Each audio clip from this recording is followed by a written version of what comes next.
আমি দেখতে পাচ্ছি বাংলাদেশের ভাগ্য আকাশে উত্তর গগনে কালো মেঘ জমা হয়েছে। ঝড়ের পূর্বাভাস লক্ষ্য করছি।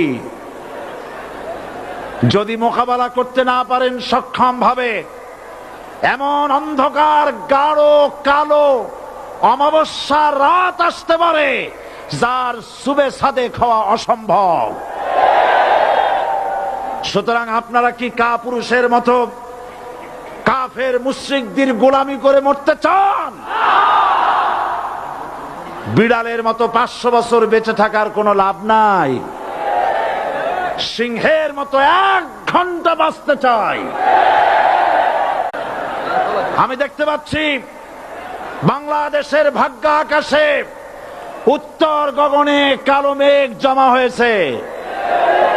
ঝড়ের পূর্বাভাস